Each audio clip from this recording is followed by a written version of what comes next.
tuuti rek ñu dellu tuuti ci Chérif Dia ndax yëf yi dafa mel ni jamono ji mi ngi bëgg yemb ñu xaw a tënk tamit tuuti rek ci wolof ndax ci suba ba léegi ñu ngi ci nasaraan bi waaye ñu bëri ci askan wi wolof la ñu dégg ñi ngi dëgmal kitaabu bi nga xam ni Macky Sall war na ko def waat ci kanamu askan wi ni dina wàcceek charte constitution yi doxal ko ni mu waree liñ fi waxtaanee bëri na xëy na tënkaat ko jaaraat ci benn dina jafe lool waaye ñu jéem rek Moustapha Sow yow laay dooree waaw ñu dem ci Chérif comme Chérif Diamniadio moom moo nekk direct Chérif fu ñu toll ci mbir mi. fi ñu toll der jamono ji nga ñëw nag président yi ñooy doog a dugg ci salle bi pour installer wu toog jël place en attendant président Macky Sall daal di yegg si mais buñ xoolee programme bi nag der xaw na ñoo accusé de retard quand même. mais li ko waral boo xoolee moom mooy salle bi apparemment li fi nekkoon ci ay chaise ak li nekk ci mbooloo dafa néew te gars yi nee nañ duñ tàmbali cérémonie bi parce que nit ñëpp toog parce que format après que toog ci tribunal rek mu ñuy wax nit ñi di taxaw ba tax na ñu bëgg ñëpp toog il a fallu que ñu xaar tuuti dem indiwaat yeneen chaise ñu mën a toog mais daal jàppal ni mbooloo mi takku na trop instant bi nag président yi ñoom mu chef d'état yi nga xamante ñoom ñooy invité président Macky Sall yegte na nii di toog kon ñoom ñëpp buñ installé woo rek juge yi daal di ñëw bu juge yi ñëw it président bi nga xamante ni moom mooy waat daal di yegg si moom Macky Sall ngeen gis ko noonu kon ci image yi ak tamit li nga xamante ni kon moom mooy njabootam di soxnaam ak i doomam ndax ay moment yu solal na la yoo xamante ni kon ñoom it dañ koy teewee kon daal loolu mooy situation bi fi mu toll nii moom moo tax kon ñu daal di rek accuser li nga xamante ni moom mooy retard bi xëy na sax pour tenir en haleine ñi nga xamante ni ñoom ñooy assistance bi il a fallu ko ci écran géant saa yi ñu daal ci projeté ay film campagne xam naa pour rappeler rek li nga xamante ni kon moom mooy Macky Sall fi mu jaar ci campagne yeeg nit ñi doon def ci biir réew mi beneen bi tamit mooy wàllu sécurité moom day na fii muy nga xamante ni de défense et de sécurité rawatina waa gendarmerie der déployé ci ay moyens yoo xamante ni daal ci wàllu kaaraange moom na fekk. jërëjëf Chérif kon ñu bàyyi la xel rek bu mbir yi tàmbalee ni ñu ko doon waxee ci suba ba léegi ñu ànd ak yéen ci cérémonie d'investiture bi mandargaal Macky Sall ñaareeli mandaawam juróomi at yi ñu dëgmal mu war a jiite réew mi ñu ànd ceeg waxtaan wi professeur Makhtar Camara agrégé des facultés de droit chef département de droit public université Cheikh Anta Diop bu Dakar waaye docteur Moustapha Sow enseignant chercheur historien di taskati xibaar tamit Niki Mounirou Ndiaye économiste enseignant chercheur université bu Thiès la nekk moom bokk it ci IPAR docteur Moustapha Sow bu ñuy jàngat ci taarix ak kii lii di prestation de serment bi mooy doon fukk ak benneel bi wala fukk ak ñaareel bi bu ñuy wàññi. jërëjëf Papa Abdoulaye ginnaaw may nuyu seen téléspectateurs yi dama war a rappeler ne que prestation de serment bi mooy fukk ak ñaareel bi. parce que bu war nañ ko fàttali que 63 lañ commencé def prestation de serment. Senghor defaat ko 4 fois. et 81 Abdou Diouf tamit def ko. ñu def ko 81 83 sans élection boobu. waaw ñu ngi ko fàttaliku sax ci la Kéba Mbaye prononcé un discours bu am solo. dinaan sénégalais yi sonn nañ voilà loolu moo gënoon important loolu moo gënoon fes ci prestation boobu. après Abdou Diouf 83 88 93. def na prestation après ñu dem ci Ablaye Wade tamit moom mu ngi ko defee woon sax ci stade bi ñu ngi koy fàttaliku. ci stade bi la ko defee woon. et après 2007 tamit mu defaat ko et en 2012 Macky Sall def prestation serment fii ci Méridien président. donc bii mooy fukk ak ñaar. bu ñuy assister ci wàllu prestation de serment. mais ci tënk rek yaa ngi fàttali ne tamit dugguleet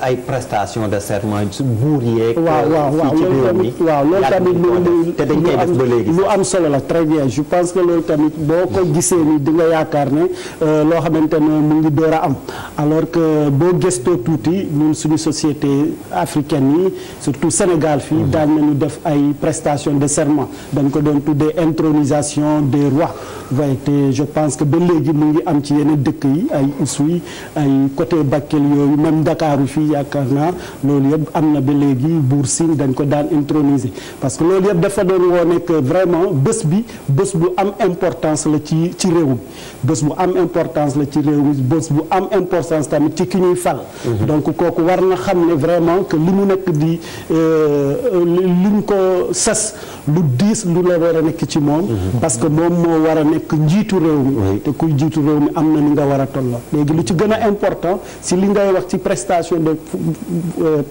de serment boobu que ça soit tey jii en république que ça soit avant c'est après li nga war a def est-ce que yaa ngi sàmm li nga waxoon li nga jël comme engagement tey donc nga digge woon ak askan wi loolu laa doon wax professeur Camara li ñuy laaj mooy déjà kon prestation serment bi jamono bi mu ko defee mooy mandargaal ndorteelu ñaareeli mandaawam mu kilifteefam ci mandat bu bees bi fa lay tàmbalee waaye it beneen laaj bi ma ciy enchaîner comme dañuy tënk mooy ndax mën na ko defee fu ko parce que gis nañ Abdoulaye Wade def na ko stade gis nañ fi Abdou Diouf président Abdou Diouf moom assemblée nationale dem na fa su ma juumul def ko fa beneen bi def na ko biir tribunal ndax fu la neexee nga def ko waaw loolu dëgg la lu sama naataango bi wax léegi itam noonu la demee sas la serment bi wax dëgg yàlla sas la bu ñu xasee sas loolu président bu ñu fal askan bi moo ko fal waaw dafay tekki ni ki président bi du buur ci démocratie président bi du buur man sañ naa wax sax ni ki président bu ñuy fal jaam la jaamu askan wi la dafa war a jaamu askan wi jaamu soxla askan wi waaw moom bis bu yàlla sàkk loolu rek moo war a nekk yitteem lii may def lan moo ci ngëneelu askan bi li ma nar a def lan moo ci ngëneelu askan bi loolu rek moo ko war a moo li ñuy wax moo ko war a guider ci lu muy def yépp waaw léegi après bu xasee waat rek jàpp nañ ni ki moom ba ñu ne ko nangul nañ la sa waat bi président conseil constitutionnel moo koy wax am na dëkk yoo xam ni du booy waat du ci kanamu conseil constitutionnel am na dëkk yoo xam ni ñoom dañu jàpp ni ki ci kanamu ñu teewal waaw ndaw réew mi foofu la ñuy waat mooy dëkk bu mel ni Allemagne dëkk bu mel ni Italie itam noonu la demee fii Sénégal moom ci kanamu conseil constitutionnel juróom-ñaari nit la waaw kenn waru ci absenté ñoom ñëpp dañu war a teew bu ñu ko nangulee rek ba solal ko càkk bi après càkk bu rafet boobu kooku moom li affaire militaire la parce que tam moom mooy chef militaire yëpp xam nga président de la république dafa di sas bu diis te daf la jox tam doole boo xam ni yaay chefu armée yow yaay nommé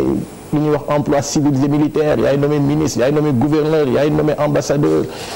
ambassadeur bu fi ñëw fii Sénégal day ñëw wan la këyit yuy firnde ni moom la ñu tànn bu nekk fii ambassadeur te buugul nga ñëw tam doo ñëw bu ne yow mii kii ngeen ma bëgg indil neexu leen ma dëkk boobu dafay tànn keneen loolu nag lu am solo la waaw léegi après bu loolu weesoo président de la république buy waat constitution bi waxul fan la war a waatee loolu nekkul ci constitution bi dafa ne rek buy waat lii la war a wax bu leer nañ mi ngi ci constitution bi du lu gudd sax lu gàtt rek la booy xool waaw lu gàtt la mun nañ ko kii de jàng léegi Vieux Diouf à la réalisation article 37 constitution bi lii la wax kon devant Dieu et devant la nation sénégalaise je jure de remplir fidèlement la charge vieux gaaw nga man gaaweewu ma noonu duma machine foog nga dellu ginnaaw tuuti ci li nga xam ni moom mooy donc li mu war a wax bu dee dafay waat daf ñu rëccu mais ni nga ko waxee la rek professeur guddul taxu ko mu ngi ci constitution bi donc devant Dieu devant les hommes la charge de président de la République du Sénégal de remplir fidèlement donc la charge de président de la République du Sénégal ñu avancé vieux ndax taxu koo gudd nit ñëpp xam bokk koo xam article 37 bi d'observer et de faire observer scrupuleusement les dispositions donc article 37 bi oui de l'article 37 mi ngi nii tamit ci këyit gi de faire observer scrupuleusement les dispositions de la Constitution et des lois, de consacrer toutes mes forces à défendre les institutions constitutionnelles, l'intégrité du territoire et l'indépendance nationale, de ne ménager enfin aucun effort pour la réalisation de l'unité africaine. Donc dañu dem ba dugal ci tamit mbirum unité africaine. moo tax li ñu fi doon wax sànq ci Maleek yeneen yi ñu ciy junj yëpp du hors sujet ci la bokk ndax ci li muy waat daf ci bokk wàccoo lépp loo xam ni dafay gën a dëgëral Afrique. Professeur kon ni ñu ko doon waxee fu ko neexee lay tànn defee ko. waaw dafa war a déggoo ak conseil constitutionnel ñu nangu ko fekk. waaw parce que conseil constitutionnel mooy jot li ñuy wax waat bi ci kanamam la ñu war a waat bu conseil constitutionnel ne woon du ñu génn ñoom fu ñu nekk tam dafay indi blocage. fuy seen siège. waaw donc bu conseil constitutionnel nangoo lu président bëgg. wala président nangu lu conseil constitutionnel bëgg parce que nee nañu benn 1963 la bu Senghor di bëgg a prêter serment wala après la bon Isaac Foster ak moom daal déggoowuñu woon Senghor ñu ne daf ko bëggoon def ci benn stade waaw après 63 la waaw léegi Isaac Foster bi woon premier président cour suprême bu nekkoon après sax nekkoon na moom tam juge cour internationale de justice bu ONU Isaac Foster ne ko bu ñu ko defee foofu bon dafay salfaañe li ñuy wax solennité événement bi cër ak gëdd waaw Senghor nag daal di ko nangul loolu ne ko donc nañ ko def nangu naa ñu def ko ci assemblée bi waaw Abdou Diouf def na ko 1981 bon affaire yi dafa bettoon ñëpp Senghor 31 décembre bu ne démissionné na le 1er janvier Abdou Diouf prêté serment kenn falu ko woon article 35 constitution moo ko faloon mën nañu wax loolu. waaw Senghor moo ko tànnoon ni ñu ko defee woon palais de justice bu Cap Manuel. foofu la prêté woon serment 1983 bu def ko assemblée nationale. foofu la ko defee ci biir locaux assemblée nationale yi après 88 ak 93 gis nañ ni mu demee woon élection yi dafa bari woon ay jafe-jafe bari coow ñu jàpp maître Abdoulaye Wade tëj ko bu ñu proclamer résultat yi ñu proclamer 88 sax dañu proclamer état d'urgence après élection yi fii ci région Dakar ñu ngi koy fàttaliku Abdou Diouf nu mu defoon dafa dem prêter serment ci biir locaux 88 cour suprême 93 bu dem ci locaux conseil constitutionnel foofu la prêter serment waaw Ablaye Wade gis nañ ko Stade Léopold Sédar Senghor la ko defee 2007 sax fàtte naa xamatuma fan la ko defee woon stade la ko defee foofu dafa dellu foofu waaw président Macky Sall bu ne hôtel King Fahd Palace bi yoon bu ne Diamniadio occasion la tam pour bu won ñi mu invité yëpp lu mu liggéey bu ñu ñëwee gis lu mu liggéey dinañ ne président bi kat liggéey na kii kat buñ ko falee du ñu bett parce que bu dee moom moo def li tax buñ ko falee yoon la parce que bu ñu gisee centre des expositions bi bu ñu gisee centre international de conférence bi ak réalisation yi am Diamniadio yëpp wax dëgg yàlla dañuy ne ñoom président yooyu président Macky Sall liggéey na bu ñu demee loolu la ñuy wax seen dëkk loolu ndam la ci moom tam